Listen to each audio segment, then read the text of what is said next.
O dia em que minha vida implodiu começou com um brinde. Meu nome é Clara, tenho 38 anos. Até um ano atrás eu tinha tudo. Ou pelo menos eu achava que tinha. Eu era a diretora de operações da pequena fortuna da minha família, a Cerâmica Bastos. Eu era a filha prodígio, a sucessora natural. Haroldo, meu pai, completava 60 anos. A casa estava cheia. Meus irmãos, tios, sobrinhos. O cheiro de carne assada no ar. Aquela alegria típica de domingo no interior de São Paulo. Eu organizei tudo, claro. Eu sempre organizava.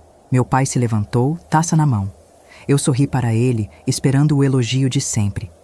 Um brinde, ele disse, a voz alta. Aos meus 60 anos. E para celebrar, anuncio meu novo sócio-diretor. Meu filho, Marcos. O mundo parou. Marcos, meu irmão mais novo, de 34 anos, o playboy que nunca terminou a faculdade, o que vivia pedindo dinheiro emprestado para investir. Eu olhei para minha mãe. Ela estava olhando fixamente para o prato. Marcos me deu um sorrisinho cínico, triunfante. Aquilo não foi só uma promoção, foi uma execução pública. Meu pai continuou. A Clara vai tirar umas férias merecidas. Ela parece cansada. Eu não estava cansada. Eu estava sendo apagada. Eu dediquei 20 anos da minha vida àquele lugar. Abdiquei de casar, de ter filhos, de viver. Tudo pela empresa. Tudo por ele. Hoje estou aqui, num apartamento pequeno, mas meu, revendo aqueles dias. A verdade é que aquela festa não foi o começo da minha queda. A traição já estava escrita há anos, nas entrelinhas de cada elogio. Eu só fui a última a saber. A sugestão de férias do meu pai era uma demissão. Eu só não tinha entendido a profundidade do poço. Na segunda-feira, voltei à cerâmica. Não para trabalhar, mas para entender. Eu precisava ouvir da boca dele. Encontrei Marcos na minha sala. Minha sala. Ele estava com os pés em cima da minha mesa de mogno, rindo ao telefone. Ah, Clara, veio buscar suas plantinhas? A Billy subiu. Onde está o papai, Marcos? O papai está ocupado. Reunião com os novos investidores. Coisa que, aliás, eu trouxe. Você só sabia falar em manter a tradição. Tradição não paga boleto, maninha. Ele se levantou, ajeitando um terno caro que eu sabia que ele não podia pagar. Olha, sem ressentimentos. Mas a empresa precisava de sangue novo. O seu já estava grosso. Sangue grosso. Eu, que literalmente doei sangue quando meu pai precisou de cirurgia ano passado. Eu, que virei noites implementando o sistema de gestão que salvou a fábrica da falência 5 anos atrás. Fui até a sala do meu pai. Ele estava lá, sozinho, lendo o jornal. Pai? Que investidores são esses? Que história é essa do Marcos? Haroldo nem levantou os olhos. Clara, por favor, não crie uma cena. Uma cena? Minha voz falhou. Eu dediquei minha vida a este lugar. O Senhor me prometeu... Eu prometi o quê? Ele finalmente me olhou. Frio. Um estranho. Eu disse que a empresa ficaria na família. Marcos é família. Você está cansada. Vá descansar. Foi então que eu vi, em cima da mesa dele, uma pilha de duplicatas vencidas. Contas que eu havia programado para pagamento automático na semana anterior. Alguém estava sangrando a empresa pelas costas.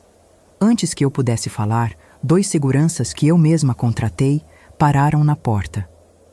Doutor Haroldo, o senhor pediu para... Sim, acompanhem a dona Clara até a saída. Ela não trabalha mais aqui. Eu fui escoltada para fora. Passei pela recepção, pelos fornos, pelo pátio. Os funcionários, meus funcionários, desviavam o olhar. Alguns com pena, outros com medo. Aquilo foi pior que a facada da traição. Foi a vergonha pública.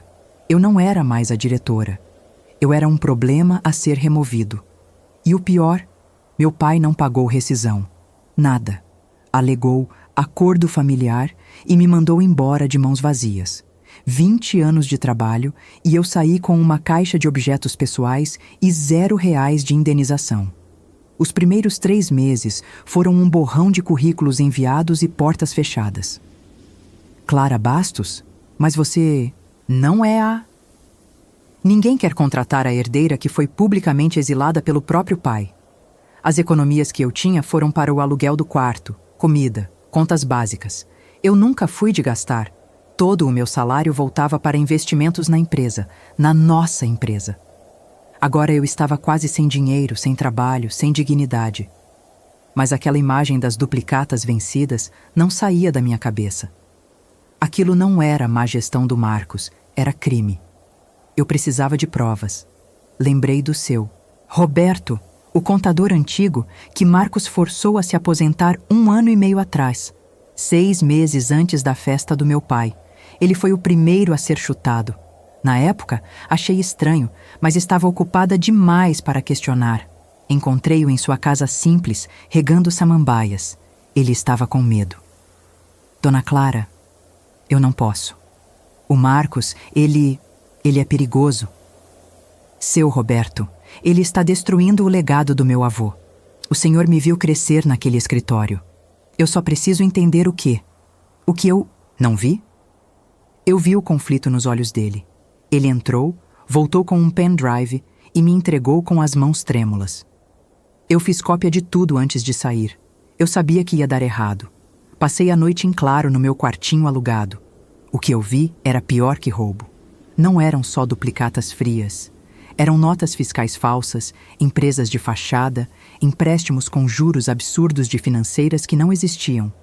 Marcos não estava só desviando dinheiro.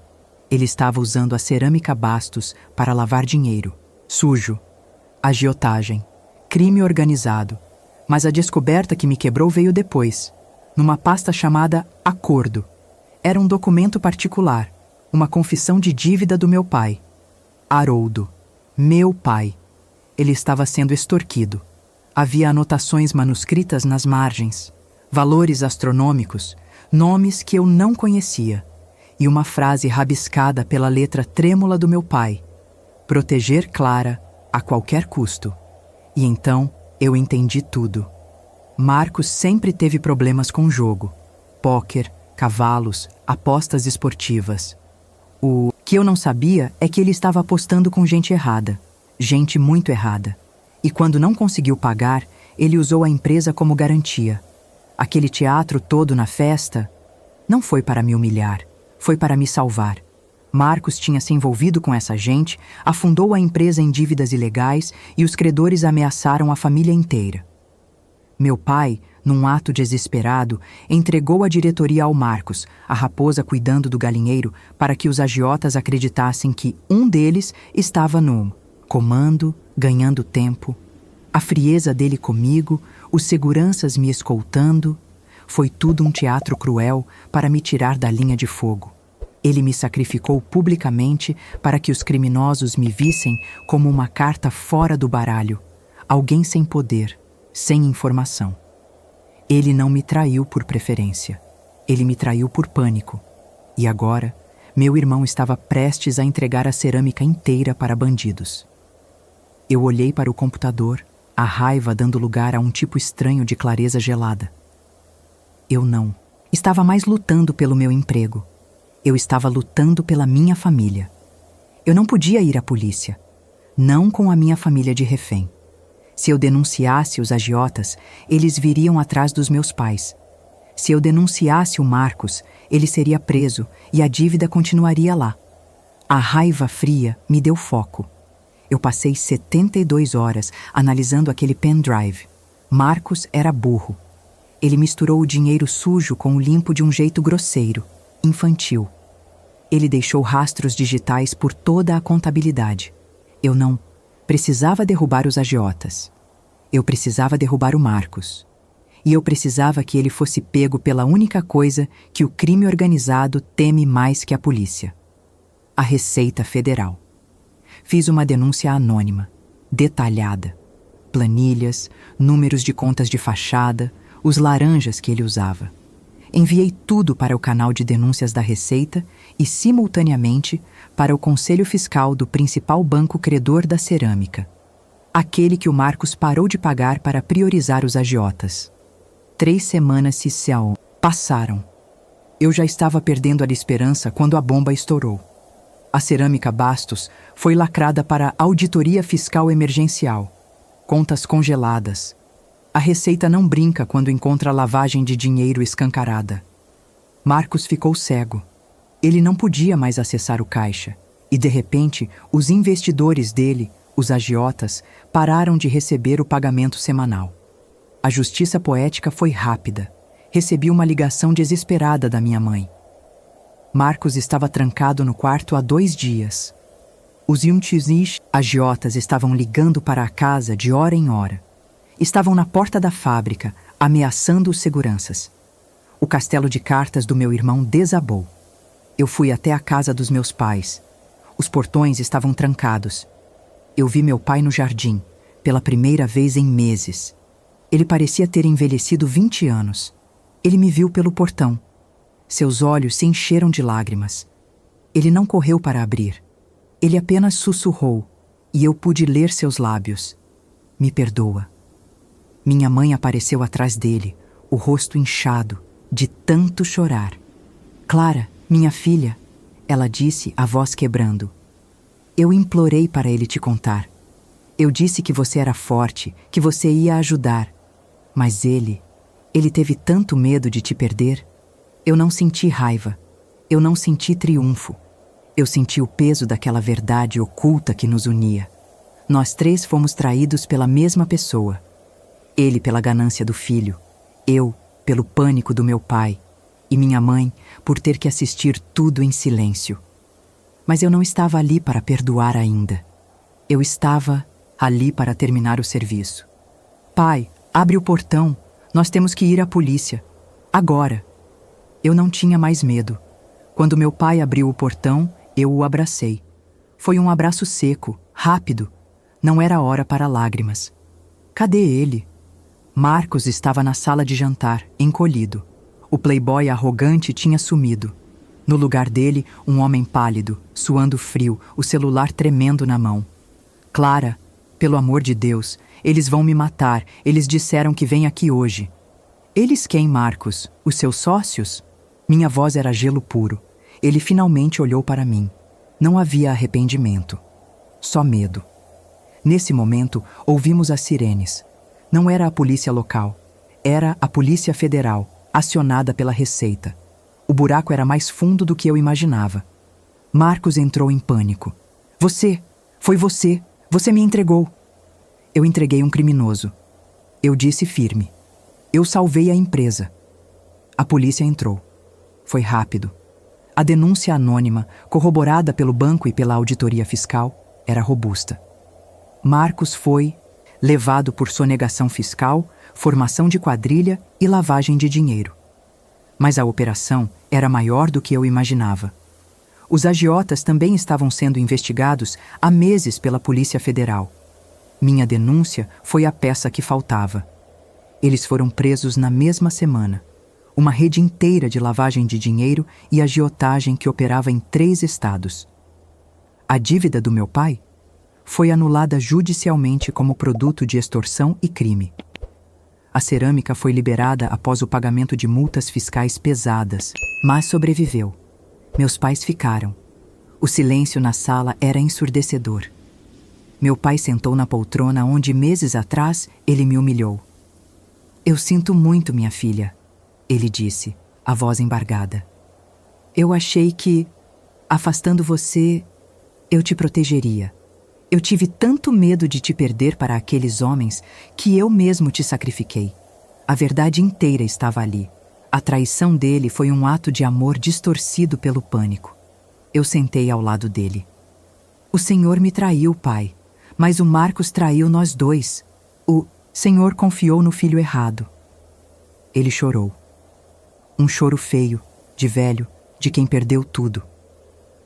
Hoje, 1 ano depois daquele aniversário maldito, as coisas são diferentes. A cerâmica foi colocada sob administração judicial por 6 meses para reorganizar as finanças e pagar as multas. Meu pai voltou, mas como um empregado da própria empresa, não mais como dono absoluto. Ele trabalha ao lado de um administrador nomeado pelo tribunal. Foi humilhante para ele, mas foi necessário. Eu não voltei. Eu usei meu conhecimento para abrir minha própria consultoria. Pequena, honesta, minha. Eu ajudo pequenas empresas familiares a não cometerem os erros que eu vi de perto. E, ironicamente, meu primeiro grande cliente foi a própria Cerâmica Bastos, contratada pelo administrador judicial para reestruturar os processos. Visito meus pais aos domingos. Meu pai está mais quieto, mais humilde. Ele pediu desculpas formalmente, chorou na minha frente. Me ofereceu voltar como sócia majoritária quando a página administração judicial acabar. Eu recusei. Nossa relação nunca mais será a mesma, mas há um entendimento. Há 3 meses, num desses domingos, ele me olhou nos olhos e disse: "Você era a filha certa o tempo todo." Eu fui covarde. Eu segurei a mão dele, enrugada, trêmula. "Eu sei, pai, e eu perdoo a sua fraqueza." Perdoar não é esquecer a traição. É decidir que o amor, mesmo falho, ainda importa mais que a dor. Marcos está preso. Vai ficar por mais 5 anos. Minha mãe visita ele 1 vez por mês. Eu não vou. Talvez um dia. Mas não hoje. Eu me libertei. Não quando Marcos foi preso, mas quando eu olhei para o meu pai e não senti mais ódio. Eu finalmente parei de lutar pelo reconhecimento dele e comecei a construir o meu. E sabe o que é mais estranho? Hoje, quando assino Clara Bastos, consultoria empresarial, em um contrato, eu sinto um orgulho que eu nunca senti na cerâmica. Porque esse nome agora é só meu. E ninguém pode tirar isso de mim. Se essa história te emocionou, deixa o like, inscreve no canal e conta nos comentários. O que você faria no meu lugar?